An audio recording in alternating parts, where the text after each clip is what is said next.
right, and we're live. Welcome to the OUYACast Episode 4, recorded on Saturday, March 8th, 2014, your weekly source for the latest news, games, hacks for OUYANs everywhere. I'm Brandon from OUYACentral.tv. And I'm Steve from OUYABrew.com. Thanks for joining us today. We have quite a bit to talk about. Hope we don't run over. So we'll get started right away.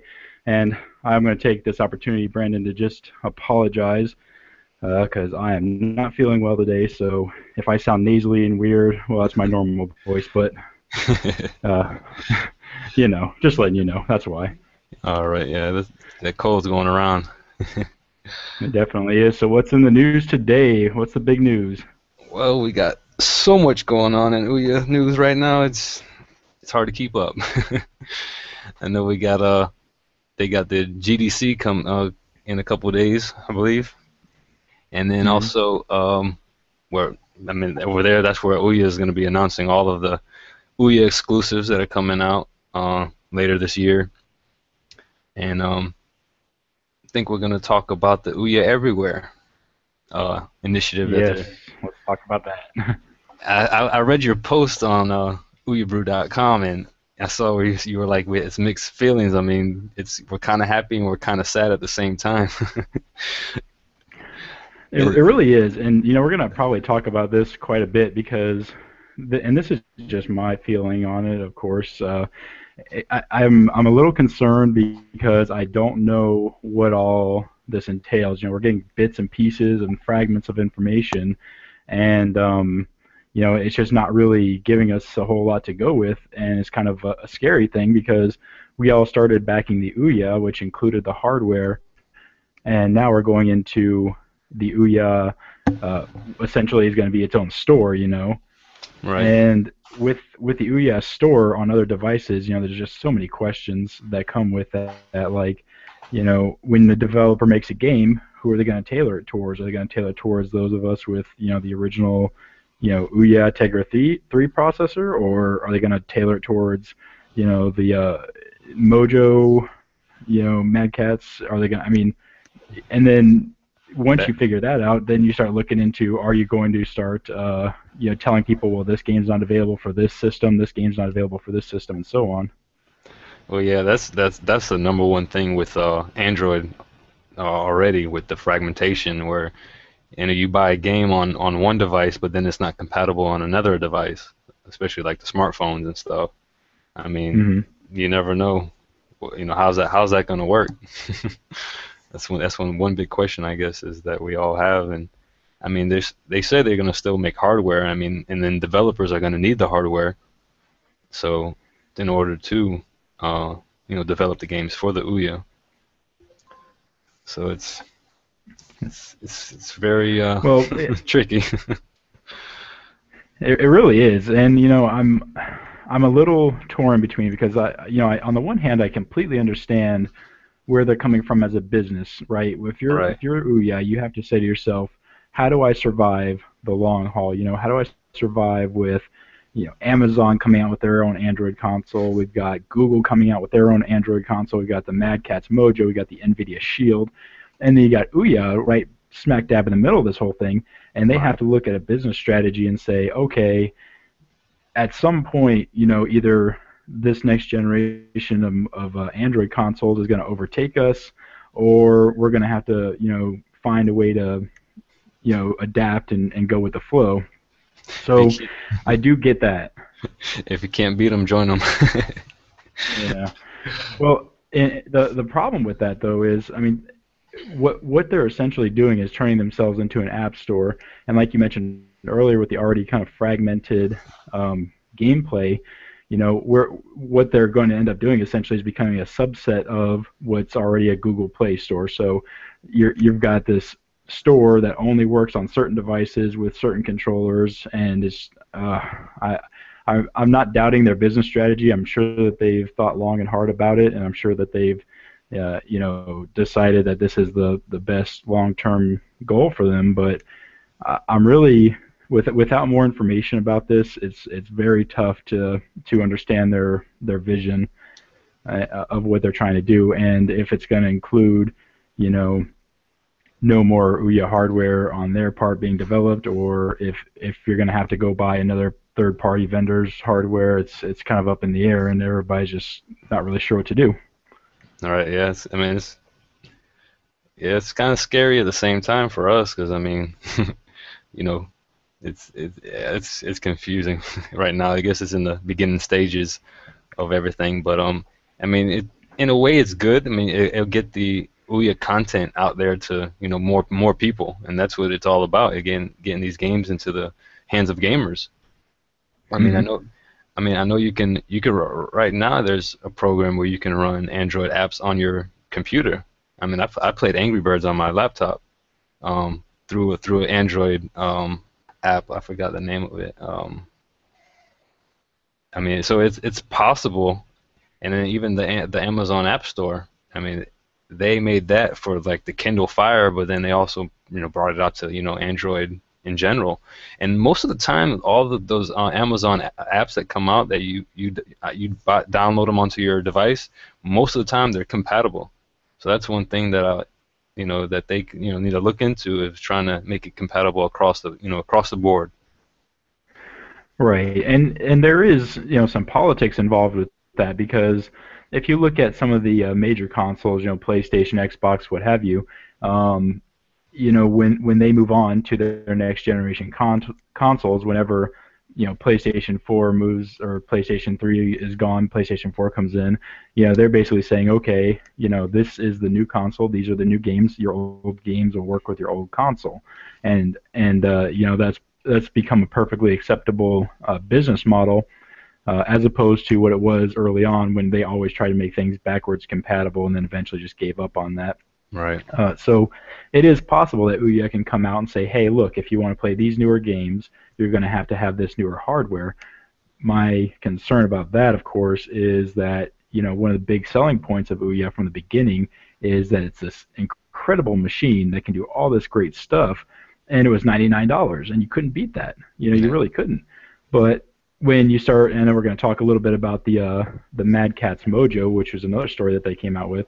But when you start looking at the Mad Catz Mojo, they just reduced their price, and it's $199. So you've already doubled the price, and then you're really going to have to kind of ask yourself, at what point do people say, okay, look, I'm not going to pay $200 for this console that runs Android games if I can pay $350 for this next gen console that runs these amazing, super graphic intensive, Call of Duty, whatever have you, Grand Theft Auto, doesn't matter, but there is going to come a cutting point where it's like, this is no longer cost effective, it's no longer worth the play, the cost, and it's not worth doing it anymore, because we've seen with PlayStation 4 that they actually are also pushing indie titles very hard, and you can download a lot of indie titles such as Towerfall on their console. So it's a risky game. That's all I'm saying. It's really risky, and I hope it pays off, because it's a little crazy. Right. Yeah. I mean, bringing all that, the Mojo, that one's running a Tegra 4 processor, and I believe when they announced it, I'm not too sure if they said that you're able to stream PC games to it. Almost kind of like the cloud computing we talked about last week.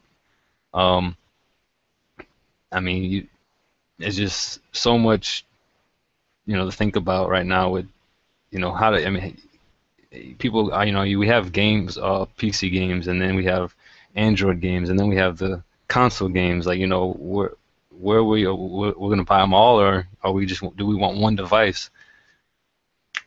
Kind of like even like Steam is coming out with the Steam box, where most people have all their games on their computer, but now they want to be able to bring it to your TV. So it's a competitive market out there right now, and we'll see who's gonna take the top.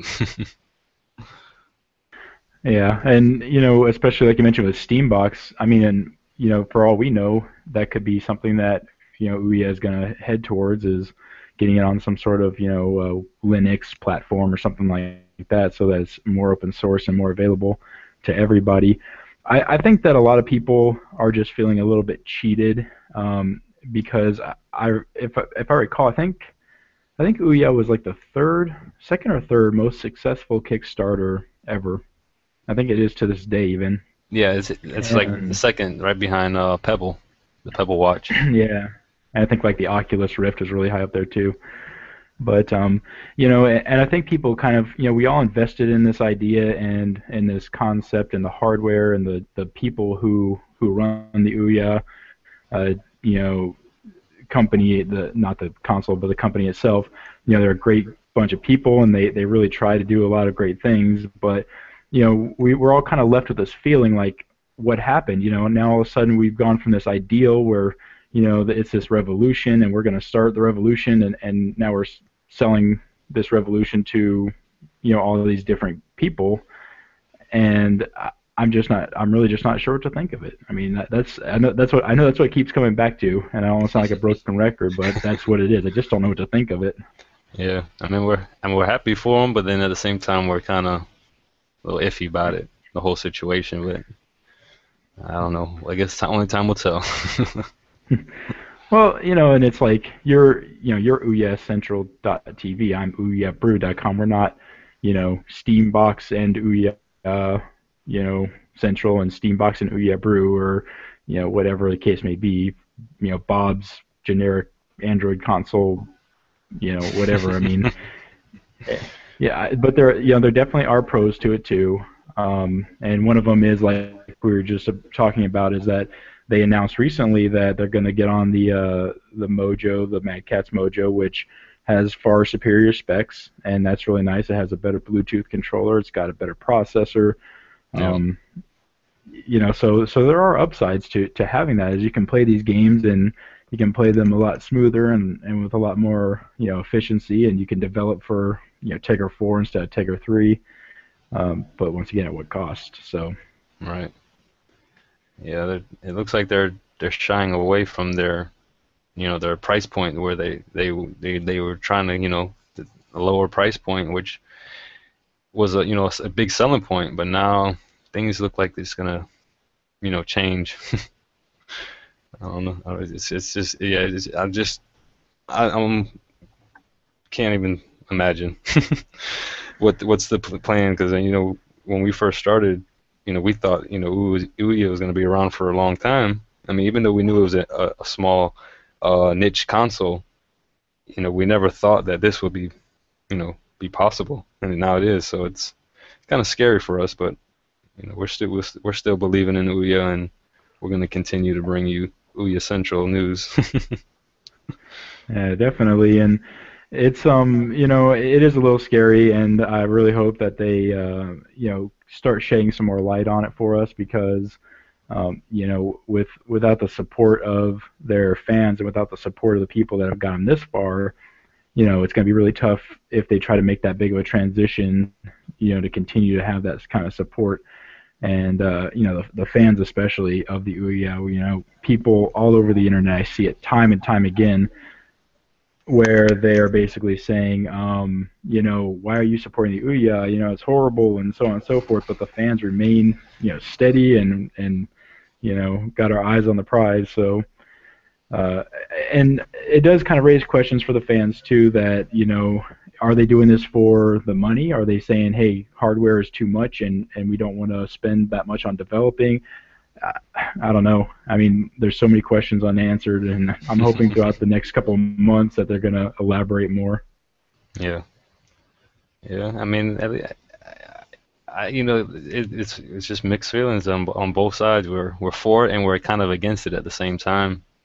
But I know, hopefully, I think later this spring they're supposed to be coming out with that update to the Mojo. So I mean, there's again, I mean, it's all about the developers making the games, and now, you know, more people would have access to, you know, all the content that OUYA has to offer, and they have quite a bit, and it's, you know, it's all the games on it are tailor made for a controller, because not all the games on the Google Play Store have controller support. So in a way, you know, they're I believe they're making the right move. It's kind of hard for us right now to understand. And like you said, only time will tell, but that does kind of bring another point across, is, you know, what if the controller for Mad Catz has one less button, and developers have to make a subset of their game to have one less button, and that's crazy. It's crazy times, and it all just kind of hit us at once, and so everybody's kind of scrambling to figure out what's going on. But like you said, nonetheless, we're going to stay steadfast, and we're gonna keep with it until the end, and we'll see what happens. Yeah, we wish OUYA all the best. I mean, we help back it, and that's all we can continue to do. Yeah, absolutely. So, what do we have besides the OUYA Everywhere news and the Mojo? I know you want to talk about, I believe, the Humble Bundle. Is that correct? Oh yeah, the Android Humble Bundle that's available. I'm not too sure if anybody's familiar with it, but you help. There's a bundle of Android games, and the Humble Bundle people put it together, and they get with developers and charity. And when you donate, you can pay pretty much what you want for. I think it was like 6 games, where you pay what you want, and you can set a percentage to go to. Excuse me. To each, like you to the charity. You can set an amount for the charity. You can set an amount to the developers, or you can set an amount to the Humble Bundle people, where because they have to pay for their servers and stuff like that, kind of like OUYA Brew and OUYACentral.tv, and I know that one. So we understand where they're coming from there, but yeah, I mean, and I'm pretty sure I tested a few of the Android apps that they were offering. Let me pull that up right now. They're pretty much all compatible with the OUYA. The Badlands, only button that I know that works is the left analog stick and the O button to I guess, because that game is mainly a touch screen, but I guess you just keep on pressing the O and it does what you need to do. And then I tried out the Riptide GP2. That game worked just as good. I've seen different people posted YouTube videos about it, and it works perfectly with the OUYA. And then they actually have Vector, which is already on the OUYA. I haven't tried that one, but I'm pretty sure it should work. If not, it's already. Yeah, if not, it's already available on the OUYA Discover store. And then I tried Breach and Clear. That one, the buttons really didn't work, but if you hook up a mouse to your OUYA, you can point more point and click on that game. And I mean, yeah, for like $3, $4, you can get like these 6 games that are available for Android, which you can sideload onto your OUYA. That's pretty neat. Now I'm looking at the games right now, and actually has one of my favorite games on it is Beat Hazard Ultra. Have you ever played that game? Are we talking about the same thing? the Humble Bundle. Oh, that's the this is the Humble Mobile Bundle 4. Are you? I see. Well, I was looking at your link that you posted on our notes here, and I saw the Humble Bundle. I guess you linked to Humble Bundle Beta, so it might not be the same thing. Either way, that's an awesome game. You should play that. What is the name of that one you said? I'm sorry. Beat Hazard Ultra. Oh, okay. Well, you should play that. Beat Hazard Ultra. Okay, the one that you were talking about, the Humble Bundle Beta, that's an Android app that's that's compatible with the OUYA. If you bought any Android games on the Humble Bundle store, you can sideload this Humble Bundle Beta onto your OUYA, log into your account, and all your Android apps that you purchased through the Humble Bundle is right there, and you can pretty much sideload them pretty much the same way you do with like Dropbox. That's pretty cool. So for example, well, actually, I don't know if it's on the Humble Bundle, but if we had Minecraft on there, for example, we could put it on our OUYA. Is that correct? If you purchased it through the Humble Bundle, yeah. Okay. But it's only for the Android device. Well, oh, okay. So I see what you're saying. Oh, that's cool. It's not all your It's PC. definitely. I mean, it's not all your PC games, but it's mainly all your Android games that you purchased through the Humble Bundle. But yeah, okay. but why would you want to talk about Minecraft when we got OUYA Cubed? That's right. We got OUYA Cubed. It just hit earlier. Was it this week? Last week? That would have been last week. So if you don't know, OUYA Cubed is a Minecraft type game. It's just been released in the alpha stage of testing or gameplay, and it's a kind of like Minecraft. It's a world where you have your set of building blocks, and you can create and mine and dig tunnels and just a lot of really cool things. And it's created by Eric Blackburn, who we actually have with us today as a guest developer, which he's our first ever guest developer, so that's pretty awesome. Eric, are you with us?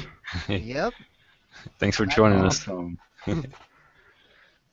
And for those of you who are watching the podcast live right now, you can see that OUYA Central has the game kind of playing a little bit in his stream there. I'm not sure if we're having some technical issues or not with it, if you can see it clearly, but I can see we're trying to stream it too. Oh, can you? Okay, good. So Eric, why don't you tell us a little bit about your game here? Let's start with that. OUYA Cubed, as you said, it obviously looks like Minecraft, obviously, which was based off Infinite Miner. Right now it's more like Infinite Miner because still in alpha, and it was made on Kickstarter. It was successfully backed by the wonderful OUYA community, and right now just in alpha, and so far really great progress, lots of good feedback, and lots of people seem to enjoy the game. Awesome. So now, I know we were asking you earlier, is this your first project for OUYA or just in general? First real one in general, yeah. I used GameMaker, and I've been using GameMaker since 07 maybe. 07 I think, so I've been using GameMaker for a long time, but I've never stuck with a project or released a project. This is my first one. Okay, that's cool. And are you doing this with like a team, or you just did this by yourself? Just by myself. I was looking for a team at first, but in the end I'm just like, I'll just do it by myself, and well. There you are. Yeah, here I am. That's cool. Okay.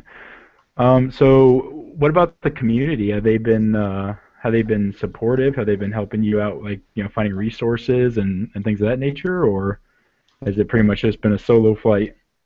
Oh no, they've been really helpful, because like I said, my Kickstarter was successful mostly because of the folks over at OUYAforum.com.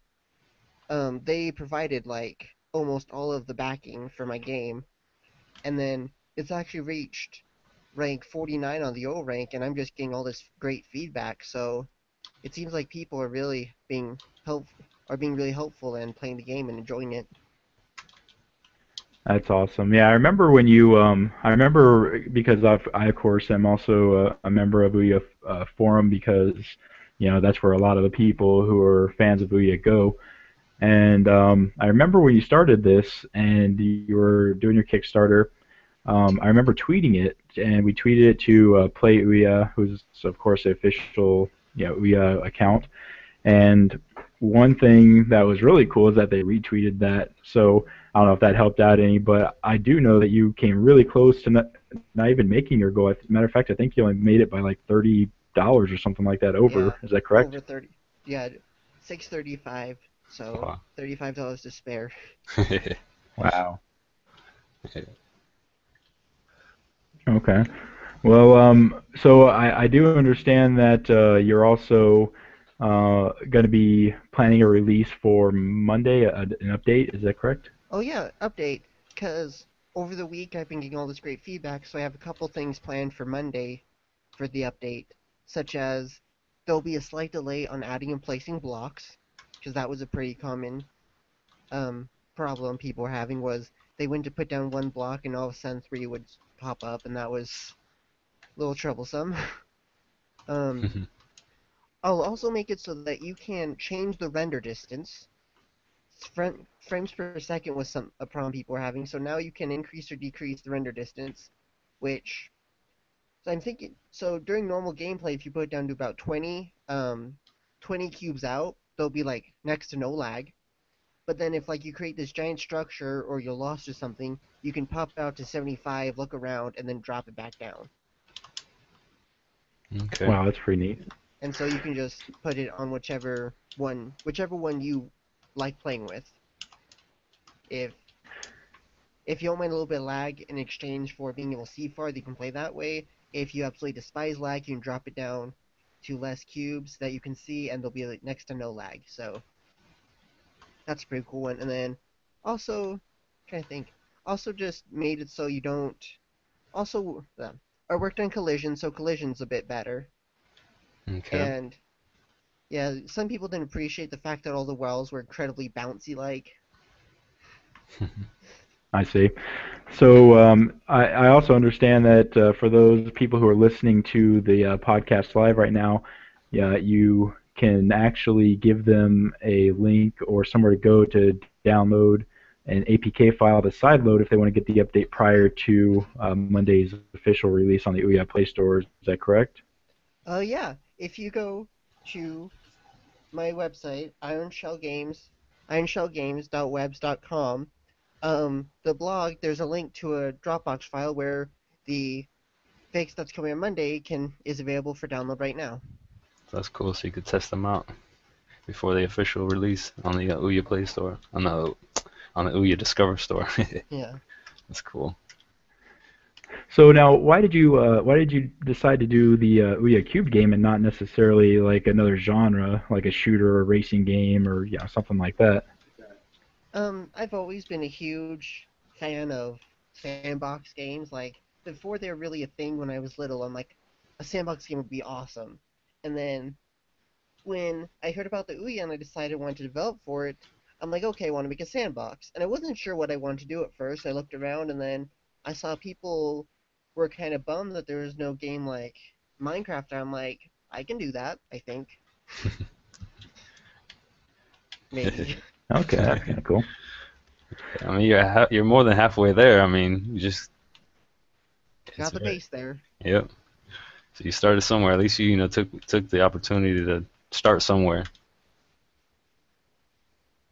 So now, given your experience with this game, do you think that if this is successful and it takes off the way that you're hoping it will, that you're gonna develop another game, maybe like another sandbox type game, or maybe something different?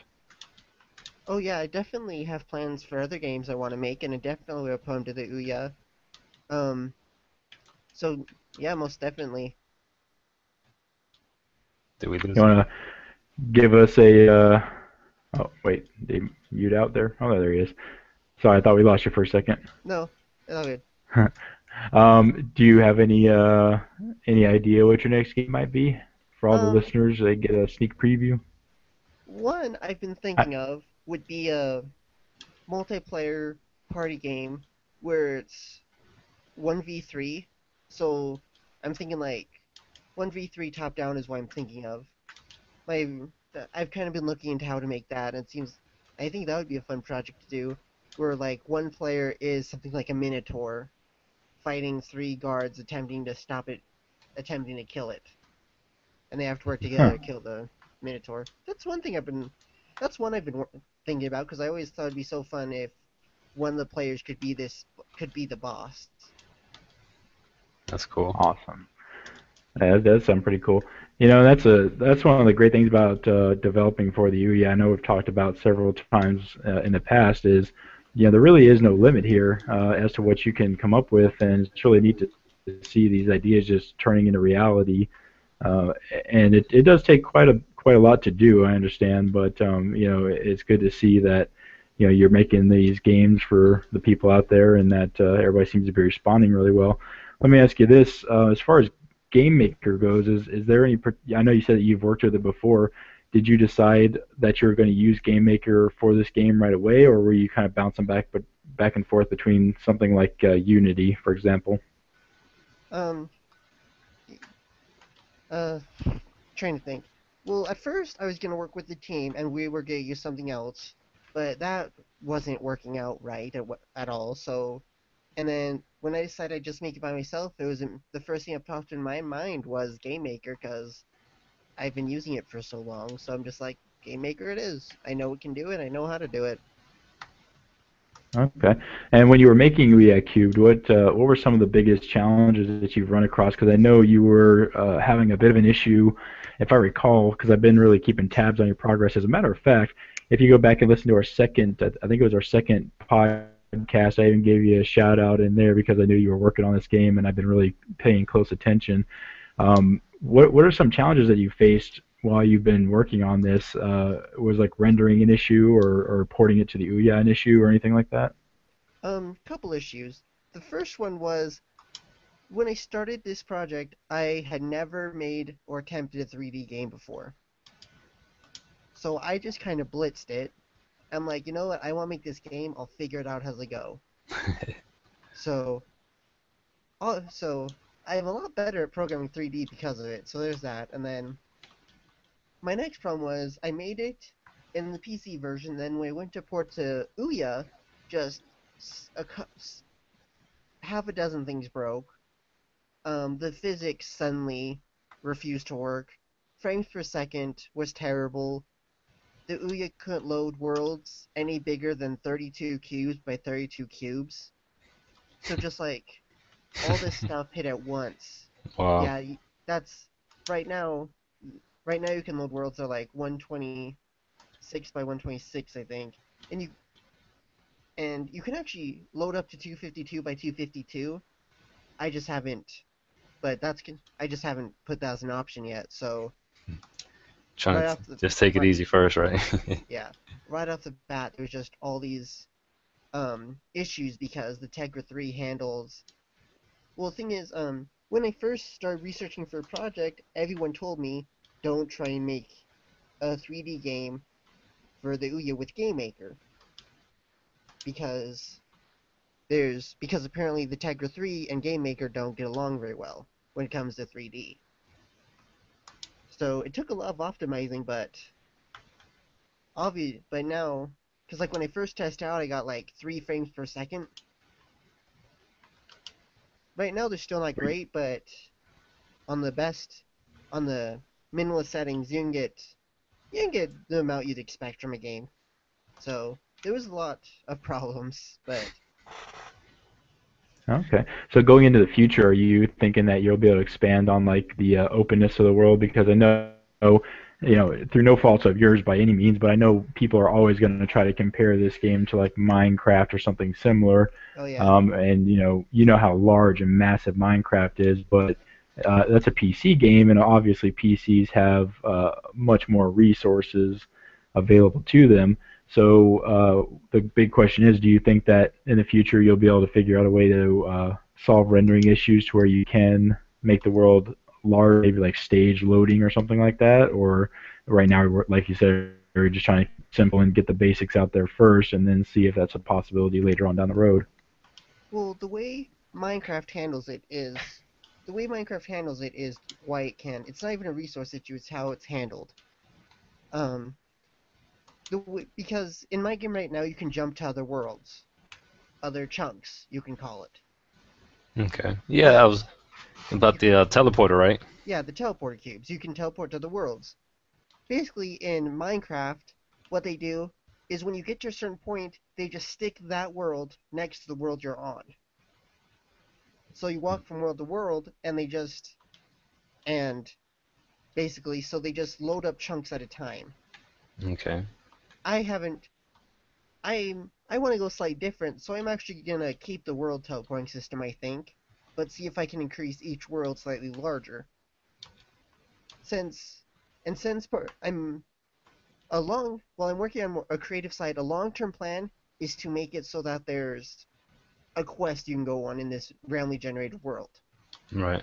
And part of the way that quest will work will be different teleportation cubes will teleport you to the parts of the quest. And different worlds will have different challenges and environments. And then say you're looking for a fight, you can pick up a certain cube, go there, do whatever, come home.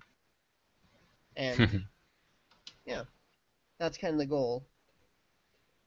One of the first kind of aggressive environments they plan on making is one where the map slowly sinks into lava. And the rarer the cube, the lower on the map they'll be. So if you want those cubes, you're going to have to race the lava or risk dying a terrible death. That sounds awesome.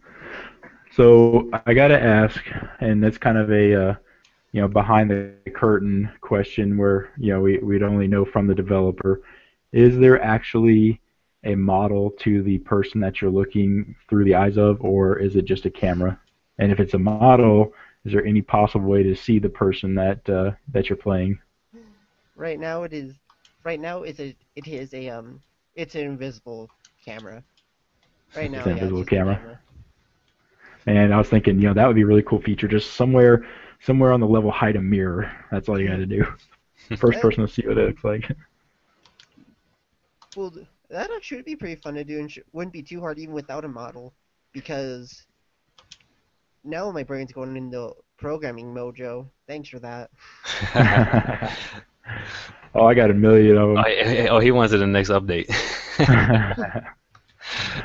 Well, and I totally respect what you do, because I've mentioned before I tried to learn Unity, and I've gotten okay with some basic stuff, and I even got some programming experience, which it's really frustrating to me, because what I got my bachelor's degree in is actually computer information systems, so I learned a lot of programming languages and things like that.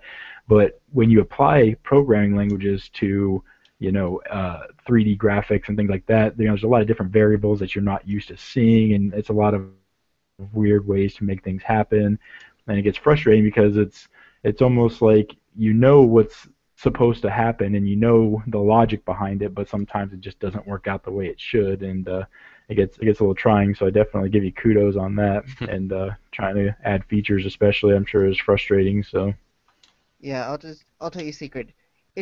Getting the controllers to work right took me like an entire day, because like I had all the list of commands and like all that, but just like the way everything was supposed to interact with this new entity just was not getting along well.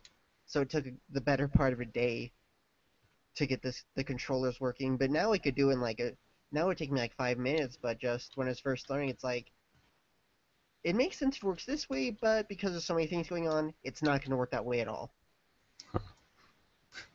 Wow. Quick question: how many blocks do you have in the game right now?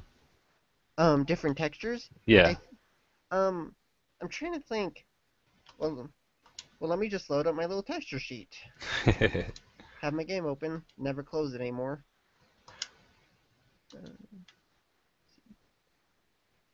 Oh yeah, right now,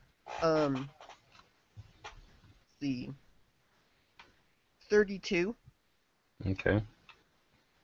And then I can expand that as much as I want. The way it's coded in I made it so it's very easy to add new textures. I could add one, I could add new ones and have it in the game in like 10 minutes if I wanted to. So Right. I made it very easy to add new ones. Yeah, I guess once you learn how to do one, you can do them all, right? Yeah. And cool. So have you gone through and just totally managed to wipe out an entire map just by digging up all the blocks? With cheats, I tried that. I got about halfway through and I was like, I'm done. Well, here's the thing. I can cheat. You can't, so... Is there well then. Now, is there going to be a way? I know probably in further updates where you're gonna be able to save the world. Uh, yeah, that's actually because this first week was kind of all about bug squishing. Right. Now, in my brain, I keep telling myself it's time to enter Operation Fun, where it's like, okay, got my game, almost bug-free, now it's time to add fun features, and the first thing on the top of that list is finding out how to save a world. Right. Just, I actually don't know how, like, Minecraft pulls off saving such a giant world, because there's just so many things to save, just even in my smaller worlds. Right. So, yeah, that's definitely a challenge, but it's one of my top priorities, because it's no fun building a giant castle if every time you have to log off to do to deal with real life, you have to start over. That's cool. Yeah, so I mean, I can imagine that's got to be very difficult because not only are you saying, because unlike other games where the level's built out and you can say, okay, when you saved it, you were at this point, and you can just start from there. Here, I can imagine you're probably having to define every single variable, like this block was here, all the way up to whatever. The castle, like you said, if they build a castle, you have to pretty much tell during the save point that these are where all these blocks are because that's what you're going to want to see when you load back up. That's got to be incredibly difficult. Right. So how have you had any experience with the the developer support with from OUYA? Like, did you have any problems when you ported your game over? Like, not ported, but like submitted it to the store? Yes. And were they helpful? That's yet to be seen. Okay. Uh-oh. You're on blast, OUYA support. We got you. We're talking to you. Well, let's see if they'll accept my game on Monday. And if not, I might have some harsher words. But so far, yeah, it's been fairly stress-free. Every now and then, it'll take longer than I'd want for them to do it, and you gotta give them plenty of time. But even What? if I feel like it should take them like 5 minutes to accept my game, I'm pretty sure they get sucked in or something. Because they'll go over every feature that was in past updates and be like, oh yeah, we checked this out, and we suggest this. It would make it really fun. I'm like, I think they're getting sucked in. Well, they're making sure you didn't bury like the naked lady cube 100 cubes deep that they are going to overlook or something like that. Because I'm sure developers have probably tried things like that in the past. So they got to look at everything. Oh no, if I wanted to do that, they'd never find it. But oh, now I'm giving them ideas. I'm sorry. All right. Because part of when I'm like making the adventure stuff, I can actually create predefined worlds that have like buildings and stuff. So if I really wanted to hide a world in there where everything was designed like a naked lady, it wouldn't be hard to hide it. Have to, like, That's awesome. Have to build like this giant monument, stand on top of it, and have every single teleportation cube in your inventory. Wow. That's so cool. Well, I think we're about at our 45-minute mark. Brendan, you have anything else to add to today's Q&A with our guest developer? No, I don't know if you can see me, but I built a little house without a roof. I think mine's messing up. I can't see it. I don't know why. Yeah, I can't see it either. You have to screenshot it and show it to me. I need to just sit down for a day and just play for like just a day of just making stuff to screenshot. All right. Let me see. Yeah, that would be a cool feature if you can somehow implement a screenshot feature. That's one thing I really wish OUYA had by default because you can do it. Excuse me. You can do it with third-party applications. I've used get screenshots for OUYA Brew, of course, but I wish that there was just some kind of default trigger that you could do to take a screenshot of your OUYA because there's a lot of games just like this where you want to show somebody something and it's just tough to do without holding your phone or something up to the. Oh, there I got it. I kind of got a little glimpse of it there. Yeah, that's not a great representation of my game. I see you're going with the good old using grass textures to build your house. Always a popular option. Who needs rock or who needs rock? I got my door, double door. Who Oh needs yeah, rock that over a was one gate? more thing I was gonna ask. Are you gonna implement other things that aren't cubes like doors and windows and all that kind of stuff? And enemies and stuff, yeah? Yeah. Yeah. Um, and a big part of the adventure-ish kind of thing is there's gonna be a lot of magical cubes. The teleport cubes are the first class of magic cubes, but the other ones will be able to give you other magical abilities, such as flying, stuff like that, which might be essential for other levels. Like, the ability to fly might be useful on a lava level as it sinks to the bottom of the map. So, Well, it certainly couldn't hurt, that's for sure. so just, Awesome. so lots of different cubes and auxiliary cubes, I guess, that do other things and don't have to be an exact cube. And of course, enemies are a big requested thing. And you were talking about giving you a screenshot. What I'll do, I'll just I'll upload this video to YouTube so you can see. Oh, hey, I can kind of see it now. It looks all clear now. Yeah. Who needs a rock? You have grass. That's right. Well, one more time, Eric, if you can give us your studio development studio. It's Iron Shell Games.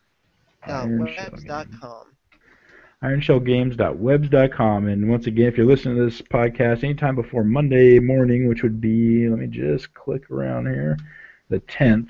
So anytime before March 10th, if you can go to ironshellgames.webs.com, you can download the sideload version of the updated OUYA Cubed and see the new features that you put into place.